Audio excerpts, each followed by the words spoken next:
आप सभी के हृदय में विराजमान परमात्मा को एक बार फिर से राम राम।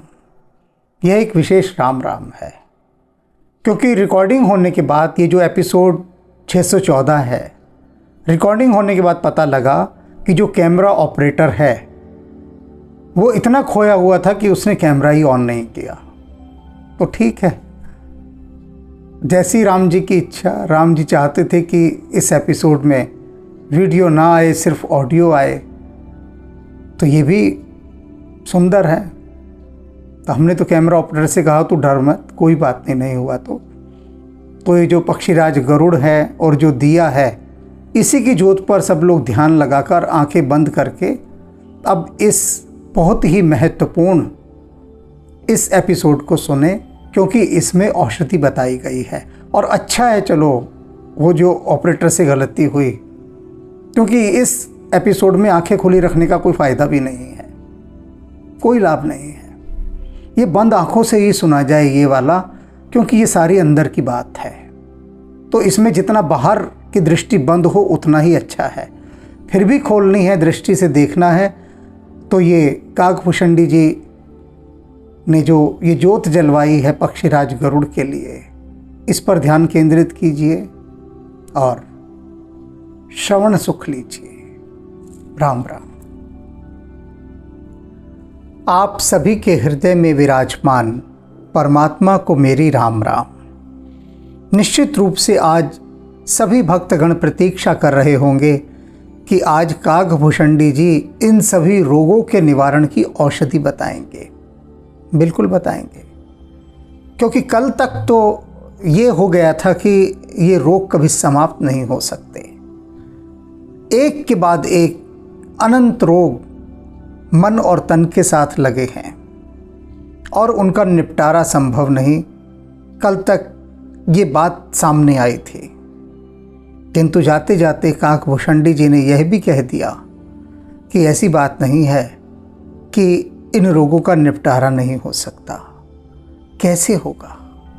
कौन सी ऐसी औषधि है कि जो इन सभी रोगों का नाश कर सकती है? एक बात जान लीजिए कि जैसे कहा जाता है मास्टर की, ऐसी एक होती है परम औषधि।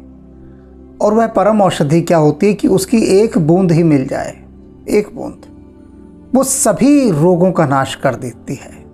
अभी तक जो विज्ञान खोज पाया है वह भिन्न भिन्न रोगों की भिन्न भिन्न औषधि खोज पाया है कि यह रोग है तो उसकी यह दवाई है। लेकिन विज्ञान आज तक ऐसी कोई औषधि नहीं बना पाया, ऐसी कोई मेडिसिन नहीं बना पाया कि कहे कि ये बस एक मेडिसिन ले लो और तुम्हारे सारे रोग समाप्त। लेकिन अध्यात्म जो है वो विज्ञान से आगे की टेक्नोलॉजी का नाम है। अध्यात्म के पास ऐसी औषधि है कि एक ले लो बस, उसके बाद तन मन सारे रोग समाप्त। लेकिन ये औषधि जान लीजिए पाना कितना कठिन है। जब एक औषधि होगी, देखा होगा ना कई जादुई फिल्मों में, रहस्यमयी फिल्मों में बताया जाता है कि वहाँ पर एक कलश रखा है और उस कलश में अमृत है, अगर कोई उसे पा ले तो। और हीरो जाता है उस कलश को पाने, तो रास्ते में कितने कितने खतरे होते हैं। कभी भूत प्रेत आ रहे हैं, कभी हथियार चल रहे हैं, कभी कोई आ रहा है, कभी कोई आ रहा है, जंगली जानवर आ रहे हैं। और उसके पास तक भी पहुंच जाता है उस कलश के, तो वहाँ पर कितने बड़े खतरे दिखाए गए हैं, तरह तरह के विचित्र, आदमी कल्पना भी नहीं कर सकता। तो इसी प्रकार से ये औषधि है। अब इस औषधि के विषय में जान लीजिए क्या है यह। राम कृपा नासहि सब रोगा, जो यही भांति बने संजोगा। कहते हैं कि राम जी की कृपा से यदि ऐसा संयोग बन जाए, कोइंसिडेंस, संयोग माने कोइंसिडेंस, और कैसे राम जी की कृपा हो, ये बात ध्यान रख लीजिए कि कभी कोई सोचे कि मैं अपने यत्न से, अपने एफर्ट से, अपनी कोशिश से ये संयोग उत्पन्न कर लूँगा, तो भूल जाए। क्योंकि उसकी पहली जो है इन्होंने शर्त रख दी है, फर्स्ट टर्म एंड कंडीशन, क्या? राम की कृपा। क्योंकि उनकी कृपा से ऐसा संयोग बन ही नहीं सकता, अनिवार्य है उनकी कृपा। राम की कृपा से यदि ऐसा संयोग बन जाए तो ही इन सभी रोगों का नाश हो सकता है। क्या है वह संयोग? उस संयोग को जान लीजिए। सतगुरु वैद्य बचन विश्वासा, कि सबसे पहले तो आपको कोई सतगुरु मिल जाए, और ये ऐसे नहीं मिलता, ऐसे नहीं मिलता। सतगुरु कहते हैं उसे जो रहस्यदर्शी संबुद्ध होता है, सत्य को जिसने पा लिया है, जान लिया है, जो परमात्मा को उपलब्ध हो गया है, ऐसा सच्चा गुरु वह आपको मिल जाए। पहली बात ये। और ये कब मिल सकता है? राम की कृपा से। राम कृपा बिन सुलभ न सोहे। वैसे तो गुरु दुनिया में हजार भरे पड़े हैं, हजार भी नहीं, लाखों नहीं, लाखों भी नहीं, करोड़ों। प्रत्येक व्यक्ति यहाँ गुरु है, प्रत्येक व्यक्ति, और शिष्य यहाँ पर कोई है ही नहीं। तो गुरु भरे पड़े हैं खूब, और गुरु घंटालों की भी कमी नहीं है, दोनों ही हैं। लेकिन वास्तव में रहस्यदर्शी सच्चा गुरु, सद्गुरु मिलना वो राम की कृपा से ही संभव होता है। क्यों? क्योंकि सद्गुरु आपको कभी प्रकट रूप से दिखाई ही नहीं देगा। ये बड़ी गहरी बात है। वो इतना छिपकर रहता है कि उसकी भनक तक किसी को नहीं लगती, भनक तक। हाँ, कभी किसी को कुछ खुशबू आ जाए तो बात अलग है, और वो भी खुशबू तब आती है जब राम जी कृपा करते हैं और वो सेंसेस एक्टिवेट करते हैं, उन इंद्रियों को जागृत कर दें सूंघने की, जो उस दिव्य सद्गुरु को सूंघ सके। तब इतना कठिन संयोग है, लेकिन ये बन जाता है, बन जाता है। विवेकानंद का बना ना, रामकृष्ण परमहंस मिल गए। देखो, उदाहरण दे रहा हूं ना मैं। विवेकानंद का संयोग कैसे बना कि उन्हें सद्गुरु के रूप में रामकृष्ण परमहंस सद्गुरु के सबसे सुंदर, सर्वोत्तम, उत्कृष्ट उदाहरण है। पढ़िए कभी रामकृष्ण परमहंस को, उनकी जीवनी को। ऐसा सात्विक जीवन, ऐसे सरल, ऐसे सरल कि सरलता भी सोचे कि मुझसे भी सरल हैं ये तो। ऐसे सहज, ऐसे स्वाभाविक, दुर्लभ। तो मिले ना विवेकानंद को, कैसे राम की कृपा बनी और वो संयोग बना। अब क्या है? कृपा तो हो गई। अब ये जो गुरु है ये वैद्य के समान है, चिकित्सक के समान, डॉक्टर के समान, हकीम के समान। अब ये दवाई देगा उन रोगों को दूर करने की। तो दवा क्या है? सद्गुरु वैद्य वचन विश्वास। उनके वचन ही जो है ना वो दी गई औषधि है, और इसे विश्वास के साथ ग्रहण करना है, ऐसे नहीं विश्वास के साथ। अब इसे आधुनिक संदर्भों में समझें कि एक डॉक्टर आपको कोई दवाई देता है, किसी को भी, तो प्रत्येक व्यक्ति पूरे विश्वास के साथ उस दवाई को लेता है, और जो विश्वास के साथ नहीं लेता उस पर दवाई काम भी नहीं करती। तो विश्वास बहुत ज़रूरी है। विश्वास करते हैं सभी डॉक्टर पर। एक बार को संत पर कोई विश्वास करे ना करे, डॉक्टर पर ज़रूर करता है। अक्सर सुना होगा ना कि लोग एक दूसरे को कहते हैं, कुछ किसी से कोई गलती हो गई तो बाकी दुनिया वाले क्या कहते हैं? अरे डॉक्टर ने कहा था तुझे ऐसा करने के लिए। यही कहते हैं ना। क्यों कहते हैं? क्योंकि डॉक्टर की बात सभी मानते हैं, सभी। आप किसी से कहिए मीठा छोड़ दो, वो ना छोड़ने का, कतई ना छोड़ने का। और डॉक्टर कहते कि भाई मीठा नहीं खाना, वो देखता भी नहीं मीठे की तरफ, डर जाता है एकदम। क्यों? डॉक्टर ने कहा है। और आधे से ज़्यादा दुनिया मीठा छोड़े बैठी है डॉक्टर के कहने पर। तो लोगों के जीवन से मिठास ही ख़त्म हो गई। डॉक्टर ने कहा निकाल दो मिठास को जीवन से, मिठास तुम्हारे जीवन में रहेगी ना, तुम्हारा बेड़ा गर्क कर देगी। तो लोगों ने मिठास ही निकाल दी अपने जीवन से, अब मीठा बंद। क्यों? क्योंकि डॉक्टर ने कहा, और कहने से विश्वास किया उस पर। सभी करते हैं कि बिल्कुल कहा। क्यों? क्योंकि वे जानते हैं कि डॉक्टर हमारे हित के लिए कह रहा है, और इसलिए वो भरोसा करते हैं। तो पहला क्या है कि जो गुरु है वो आपका चिकित्सक है। अब उसके जो वचन है वो औषधि हैं, और उस औषधि को लेना है श्रद्धापूर्वक। विश्वास के साथ, भरोसे के साथ। सदगुरु वैद्य बचन विश्वासा, संजब यह न विषय के आशा। और उसके बाद गुरु या डॉक्टर परहेज बताते हैं। जब भी कोई दवाई देते हैं तो कहते हैं देखो इन चीज़ों को मत खाना, क्योंकि इनको खाने से रोग जो है वो बढ़ेगा और औषधि सहयोग नहीं कर पाएगी। परहेज़ इसलिए बताया जाता है क्योंकि परहेज़ का अर्थ होता है कि कुछ चीज़ें विरोधाभासी होती हैं औषधि के साथ और रोग को सहयोग करती हैं, तो उनका निषेध किया जाता है, उनकी मनाही की जाती है कि इन चीज़ों से दूर रहो। ये परहेज़ होता है। अब जो गुरु है वो क्या परहेज़ बताता है कि विषयों से दूर रहो। गुरु के वचन, उन पर भरोसा करना है, विश्वास करना है। फिर परहेज़ के रूप में गुरु कहता है कि देखो विषयों से दूर रहना है। अब इस विषय को समझो। आज श्री हनुमान जी महाराज की प्रेरणा से ये जो विषय पर प्रकाश डाला जाएगा ना, ये शायद इस ओर कभी ध्यान ही ना गया हो आप सभी का।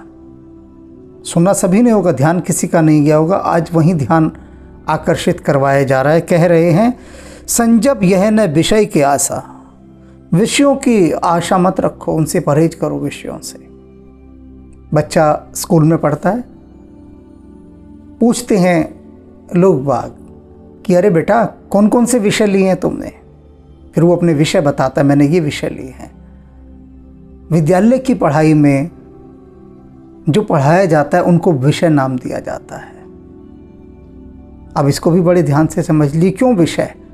व्यक्ति जो भी विषय पढ़ रहा है, गणित, विज्ञान, सामाजिक ज्ञान, अर्थशास्त्र, कितने सारे विषय हैं, उन सब कुछ जो वो पढ़ रहा है, अकाउंट्स पढ़ रहा है, साइंस पढ़ रहा है ना, ये सब किस लिए पढ़ रहा है?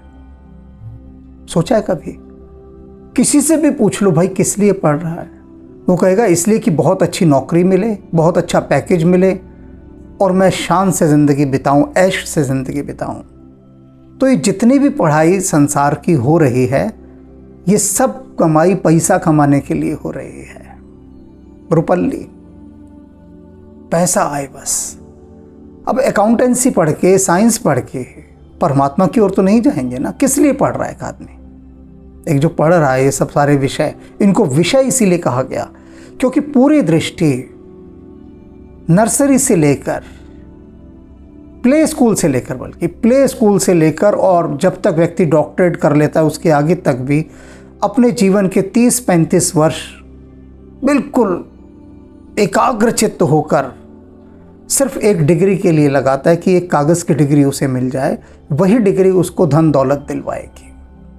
तो जितनी भी पढ़ाई है वो विषय केंद्रित है, धन केंद्रित है। उसके सेंटर में, उसके टारगेट में जो होता है लक्ष्य, वो सिर्फ धन कमाना होता है। किसी भी बच्चे से पूछ लीजिए संसार के कि भैया रे ये स्कूलवा में जाकर जो तुम पढ़ रहे हो काहे के लिए? वो कहेगा पैसा कमाने के लिए, बेस्ट जॉब, माय स्टेटस, इन सब के लिए, गुड पैकेजेस। कितनी कितनी बार देखा होगा कि लोगों के इंटरव्यू लिए जाते हैं कि अरे आपका कितना पैकेज है? वो कहता है 70 लाख, कोई कह रहा है 50 लाख, कोई कह रहा है 80 लाख, कोई कह रहा है 1 करोड़। तो पैकेजेस की बात है। तो पैकेजेस कहाँ से आएंगे? विषय से, सब्जेक्ट से। और जो ज़्यादा कमाई वाला सब्जेक्ट हो उस ओर आकर्षित होता है व्यक्ति। तो यहाँ पर क्या कह रहे हैं कि सबसे पहले तो विषयों को छोड़ दो, विषयों की आशा छोड़ दो। अब कैसे छोड़ते हैं विषय की आशा? हैं एक काकभूषण जी तो कहकर चल देंगे और ये सोचते हैं विषयों की आशा छोड़ने का क्या मतलब है कि सारे पैकेजेस छोड़ देना। ये जितने भी अभिभावक हैं दुनिया भर के, बच्चों के पीछे लठ लिए घूम रहे हैं। फर्स्ट क्लास लाना है, फर्स्ट डिवीजन लाना है, टॉपर बनना है, 99% लाने हैं, 100% लाने हैं। तो 99% से तो कम में कोई भी पेरेंट्स राजी नहीं होता बच्चों से। बच्चों का भूत बना देते हैं कि नहीं इतनी परसेंटेज लाने हैं। अब वो परसेंटेज लाने के चक्कर में वो बेचारा अपनी पूरी शक्ति झोंक देता है, पूरी शक्ति। और जब वो प्राप्त कर लेता है वैसी नौकरी जैसी वो चाहते थे, तो उसके बाद ये होता है कि तेरे को इतना पढ़ाने लिखाने में हमने करोड़ों रुपए खर्च कर दिए, अब उन्हें कमा के ला। कैसे लाएगा कमा के? एक बच्चे की पढ़ाई पर, अच्छी पढ़ाई पर, बढ़िया पढ़ाई पर अगर 1 करोड़ खर्च कर दिया तो वो 1 करोड़ सैलरी से तो वसूल नहीं होगा। तो फिर कैसे वसूल होगा? ये सब जानते हैं, आप भी जानते हैं, मैं भी जानता हूँ, सभी जानते हैं। फिर कैसे वसूल होगा वो? तो कह रहे हैं पहले विषयों की आशा छोड़ दो। संजम, ये संयम है, यही परहेज है कि विषयों की आशा छोड़ दो। रघुपति भक्ति संजीवन मूरी, और जो जड़ी बूटी जो लेनी है वो क्या है? जड़ी बूटी क्या बताई है? रघुपति भक्ति, राम जी की भक्ति वो बूटी है, वो जड़ी है। उस औषधि को तुम्हें लेना है, राम भक्ति के। ना बहुत सारे लोग कहेंगे यार ये क्या लेना, हम तो रोज ले रहे हैं दवाई, ये कह रहे हैं लेना है। काकभूषणी को क्या हो गया है? अरे हम तो रोज राम भक्ति की ले रहे हैं भैया। नहीं भरोसा तो कॉपी देख लो, 1 करोड़ बार राम का नाम लिखा है और वे भी लिखना जारी है। ढेर के ढेर बन गए हैं राम नाम के बैंक के। और हम तो जाप करते हैं, इतना माला करते हैं। माला से पूछ लो, हमसे ना पूछो। हमरी ना मानो, माला से पूछो। इस माला ने जपा है राम का नाम कितना हमारी उंगलियों से, इससे पूछ लो। और एक काकभूषणी कह रहे राम की भक्ति औषधि है। ये औषधि तो हम कब की ले रहे हैं? बिल्कुल ले रहे होंगे, बिल्कुल ले रहे होंगे। लेकिन कहते हैं ना कि औषधि चिकित्सक के मार्गदर्शन में लेनी चाहिए। कब लेनी है, कैसे लेनी है? औषधि लेना पर्याप्त नहीं होता, किस ढंग से लेनी है, औषधि लेने का भी ढंग होता है। उसी ढंग पर कह रहे हैं ये कि रघुपति भक्ति संजीवनी मूरी, अनुपान श्रद्धा मति पूरी। अनुपान श्रद्धा मति पूरी, कि जो राम भक्ति की जो बूटी है ना, ये शहद के साथ मिलाकर चाटनी है। और जो वैद्य शहद दिया करते थे ना, वो बाजार में बिकने वाला शहद नहीं होता था, वो अलग प्रकार का शुद्ध शहद होता था, जिसे वैद्य के दिशा निर्देश के अंतर्गत शहद तोड़ने वाला लाता था और वैद्य अपने घर में रखता था उसे, और वैद्य खुद शहद देता था। वो कहता था बाजार का शहद मत लेना, मैं अपना शहद दे रहा हूँ, असली शहद। तो कहते हैं इसे जो राम भक्ति है ना, इसको शहद में मिलाकर चाटना है। अब शहद कौन सा चाहिए? श्रद्धा का, श्रद्धा मति का। ये जो मति है, कहते हैं ना लोग तेरी मत मारी गई थी क्या, ये जो मति है ना, ये श्रद्धा वाली मति होनी चाहिए। ये श्रद्धा पूर्वक, श्रद्धा के शहद में मिलाकर ये राम भक्ति की जो जड़ी बूटी है इसको चाटना है। जब ये श्रद्धा का जो शहद है, ये कहाँ से लाएं? ये कहाँ से लाएं? बड़ा मुश्किल है श्रद्धा का शहद लाना। कह देंगे भक्त कि हमारे पास श्रद्धा का शहद है, लेकिन वो नकली शहद होगा, मिलावटी चीनी वाला, आर्टिफिशियल शहद होगा, वो वास्तविक नहीं होगा, वास्तविक नहीं होगा। क्योंकि वास्तविक शहद कभी जमता नहीं, और ये जम जाते हैं। कैसे जम जाते हैं? आज राम पर भक्ति करेंगे, कल को राम को ही कोसते हुए दिखाई देंगे, खूब गलिया रहे होंगे राम को ही।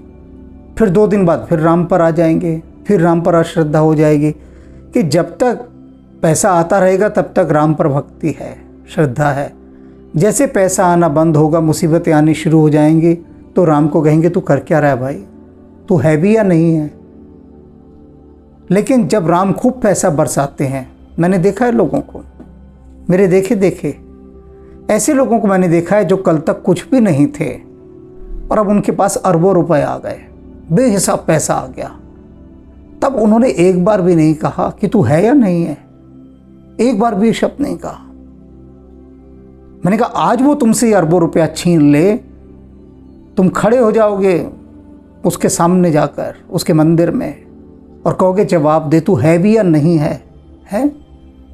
तेरे होते हमारा अरबों रुपया चला गया, तू कर क्या रहा था? तू नहीं है, तू है ही नहीं। लोग सच कहते हैं कि तू है ही नहीं, और राम को वो सिरे से नकार देंगे। अरबों रुपये आ गया तब जाकर नहीं कहेंगे अरे तू है भी या नहीं, तूने क्या देखकर हमें पैसा दिया, कुछ देख तो लेता देने से पहले, बस यूं ही दे दिया है। कोई तेरे यहाँ हिसाब किताब, कोई तोल तराजू है या नहीं है? अरे इतना भी देता है कोई क्या? दिए ही जा रहा है, दिए ही जा रहा है, दिए ही जा रहा है। तब सवाल नहीं करते, कोई भी सवाल नहीं करता। एक उदाहरण बता रहा हूं, एक परिचित है हमारा, बड़ा रोता धोता मेरे पास आया कि मेरे पे करोड़ों रुपए का कर्जा हो गया, ये हो गया, वो हो गया, मर गया, मैं रोग से ग्रस्त हूं, ये है, आप हनुमान जी से कह दीजिए। मैंने कहा बात सुन, जब तू उद्योगपति बना था, तेरे पास ये अरबों रुपए आया था, तब तो तू मेरे पास नहीं आया कि जरा पूछो हनुमान जी से मेरे लिए कोई सेवा है तो, कुछ मेरे योग्य कार्य है तो, ये मेरे पास अरबों रुपया है, किस काम का, मैं कुछ सेवा में लगा दूं। तब तो नहीं आया तो पूछने। मेरे पास लाखों लोगों के संदेश आते हैं और उसमें से 99.9% सभी वे लोग होते हैं जो अपना दुख गा रहे होते हैं। सभी। मेरे पास जो आएगा, सुखी कोई नहीं आता, क्योंकि सुखी के लिए तो बार बने हैं, ये शराब खाने के लोगों के लिए बने हैं जिनके पास बहुत पैसा आ गया।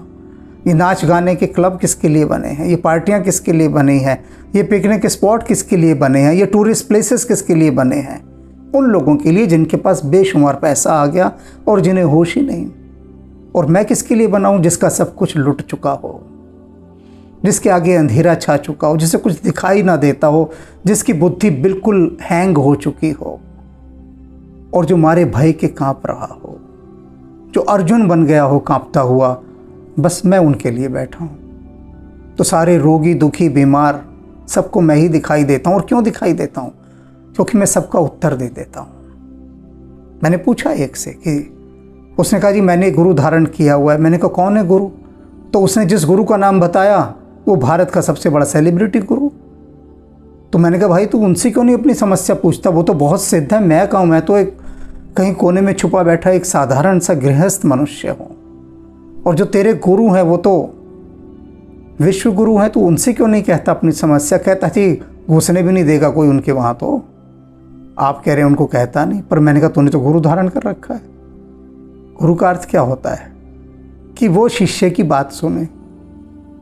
तो उनके पास क्यों नहीं जाता? कहता जी वो सेलिब्रिटी गुरु हैं, उन तक तो पहुंचा ही नहीं जा सकता।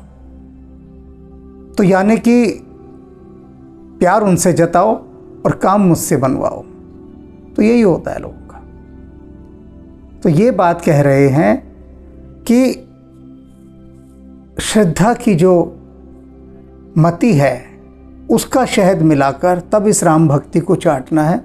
भक्ति के साथ श्रद्धा भी आवश्यक है।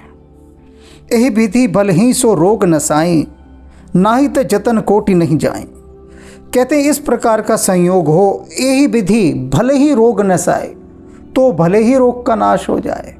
अगर ऐसा संयोग बन जाए तो नाही तो जतन कोटि नहीं जाए, नहीं तो करोड़ों जतन कर लो, करोड़ों जतन कर लो, ये रोग नहीं जाने का, नहीं जा सकता। इसी एक राम की भक्ति, श्रद्धापूर्वक की गई भक्ति और विषयों से परहेज। अब विषयों से परहेज का ये अर्थ मत समझ लेना कि जो पढ़ रहे हैं वे सोचें कि अरे ये तो सब बेकार है, पढ़ाई लिखाई इसको हटा दो। नहीं, ये सारे विषय काम के हैं, सब काम के हैं, लेकिन इनमें आसक्ति ना रखी जाए। ऊपर वो यही बात कह रहे हैं जो उन्होंने कही है कि विषयों की आशा ना करें। मतलब क्या? कि विषयों में आसक्ति ना रखें, क्योंकि यदि ये विषय नहीं होंगे तो काम कैसे चलेगा संसार का? इन्हीं विषयों के कारण ये मोबाइल फ़ोन बना, ये टेलीविज़न बना, ये रॉकेट बने, ये वायुयान बने, ये रेल बने। ये सारी चीज़ें जितने आविष्कार हुए किन से हुए? इन विषयों से ही तो हुए। लेकिन इनमें आसक्ति नहीं रखने। आसक्ति क्या? इनके बिना ये मत समझ लिया जाए कि हमारा जीवन अधूरा, कि यही सब कुछ हो जाए। ये साधन है। साधन को साधन समझेंगे तो ठीक है, साधन को यदि साध्य मान लेंगे तो समस्या हो जाएगी। उससे ही चिपट कर रह गए तो साधन को ही सब कुछ मान लिया अपना, तो हो वो यही रहा है। बुद्धि पर जो पर्दा छाया है कि विषयों में आशा ना रखें। विषयों में इतनी आशा हो गई है, इतनी आसक्ति हो गई है कि अगर कम नंबर आ गए तो बच्चा सोचता है मेरी तो ज़िंदगी बर्बाद हो गई, क्योंकि उसके ऊपर जो दबाव, जो ट्रेनिंग दी गई है, इतना जो प्रेशर डाला गया है कि तुझे 99% ही लाने हैं और वो ले आता है 90%, तो उसको लगता है अब तो जीवन ही बर्बाद है, छोड़ो इस जीवन का ही क्या करना, नष्ट कर दो इस जीवन को। क्योंकि दिमाग में यही भर दिया गया था कि अगर तेरे 90% भी आए तो सब बेकार है, तेरी ज़िंदगी बर्बाद है। यानी बच्चों को जो ट्रेनिंग दी जा रही है वर्तमान काल में, इस कलयुग के अंदर, यही कि अगर तुम्हारी परसेंटेज कम आ गई पढ़ाई में तो तुम्हारी ज़िंदगी बर्बाद, ज़िंदगी बर्बाद। उनको ये नहीं बताया जाता कि देख कबीर साहब की तो कोई परसेंटेज ही नहीं आई थी, पाइए कहाँ से, किसी स्कूल पाठशाला में कहीं गए नहीं, अनपढ़, मसी कागज छूयो नहीं, कलम गई नहीं हाथ। कहते कागज कलम दवात इनसे मेरा क्या लेना देना, कबीर साहब कहते हैं। मैं तो किसी को छुआ तक नहीं आज तक। कहाँ गए कबीर साहब किसी, रामकृष्ण परमहंस कहाँ गए किसी विद्यालय में कहीं पढ़ने, यूनिवर्सिटीज़ में, प्राइमरी स्कूल तक में नहीं गए, सारे अनपढ़ थे, ये निपट अनपढ़। तो उनको तो कभी आत्मग्लानि नहीं हुई, ये इन्फीरियरिटी कॉम्प्लेक्स नहीं आया कि हम तो अनपढ़ हैं। तो बच्चों के अंदर ये चीज़ हमारी शिक्षा व्यवस्था ने भर दी है कि अगर परसेंटेज कम आई तो तुम समाज से बाहर करती जाओगे, लोग तुमको सम्मान की दृष्टि से नहीं देखेंगे। सम्मान किसका है? जिसके पास पैसा है, बड़े बड़े पद हैं, यही समाज ने सिखाया कि तभी तुम्हें सम्मान मिलेगा। तो इसीलिए वो कह रहे हैं कि विषयों की आशा मत करो, आसक्ति मत रखो, पढ़ो जितना पढ़ा जाए, जितना मन से जितना पढ़ा जा सके उतना पढ़ो। उसके बाद भी यदि सफलता ना मिले, वो परसेंटेज नहीं आई जो चाहिए थी, कोई बात नहीं, कहे तो जैसी राम जी आपकी इच्छा, जितना आपने दिया बहुत दिया, हो सकता है आपने हमारे लिए कुछ और सोचा हो, और हो सकता है क्या सोचा ही कुछ और होगा। तो राम की इच्छा को मानकर अपना लक्ष्य खोजा जाए जो राम ने निर्धारित किया हुआ है, बजाय कि निराश होने के। इसे कहते हैं कि विषयों में आसक्ति ना होना। विषय तो रहेंगे जब शरीर है, लेकिन विषय के साथ वासना ना रहे। जब विषय के साथ वासना जुड़ जाती है तब वो खराब हो जाता है विषय। अगर वासना रहित विषय हो तो वो विषय दूषित नहीं रहता। फिर परहेज किसका करना है? उसके साथ वासना ना लगी हो, कामनाएं ना लगी हो, इच्छाएं ना लगी हो। ए विधि भल ही रोग न साही, नाही तो जतन कोटि नहीं जाई, जानिए तब मन विरुच गोसाई। अब कहते हैं कि ठीक है, हमने सब औषधि भी ले ली, राम वाली श्रद्धापूर्वक ले ली, सब कुछ ले ली, तो पक्षीराज गरुड़ कहते हैं कि हमें कैसे पता लगेगा कि हम स्वस्थ हो गए हैं, कि हमारे रोग का नाश हो गया? कोई तो लक्षण होना चाहिए ना, कैसे पता लगाएंगे? आपको एक बीमारी है, अब वो बीमारी चली गई पूरी तरह से, कैसे जानिएगा? बताइए, कैसे पता लगेगा? तो उसके कुछ लक्षण तो होते होंगे ना, जैसे बीमारी के लक्षण होते हैं। तो ऐसे स्वस्थ होने के कि वो बीमारी चली गई, अब वो नहीं आएगी, या अभी नहीं है, वर्तमान में उसका उपचार हो चुका, कैसे पता लगाइएगा? उसके कुछ सिम्टम्स, कुछ लक्षण। तो वही पक्षीराज पूछ रहे हैं कागभूषणी से कि वो हमारे भीतर की सारी बीमारियां, मन की, तन की, सब चली गई हैं, कैसे पता लगे, हम कैसे जाने? बात बहुत पते की है, बहुत गहरी है, और ये जान लेना आवश्यक है। यदि आपको ये जानना हो कि आप स्वस्थ हैं या नहीं हैं, तो ये मापदंड, ये पैमाना, ये कसौटी, इस पर स्वयं को कसना ही होगा। स्वयं को स्वस्थ जानने के लिए बिल्कुल कसेंगे, बिल्कुल कसेंगे। पर अभी तो जिस शहद की बात की है काकभूषणी जी ने, उस शहद में ये राम भक्ति की संजीवनी का चूर्ण मिलाकर चाटिए। आज का दिन आपका इस औषधि को चाटने का है, फिर हम बताएंगे कि आप स्वस्थ हो गए हैं। ये लक्षण हैं, इनको अपने ऊपर एप्लीकेबल कीजिए और जानिए कि आप स्वस्थ हैं या नहीं हैं। राम राम।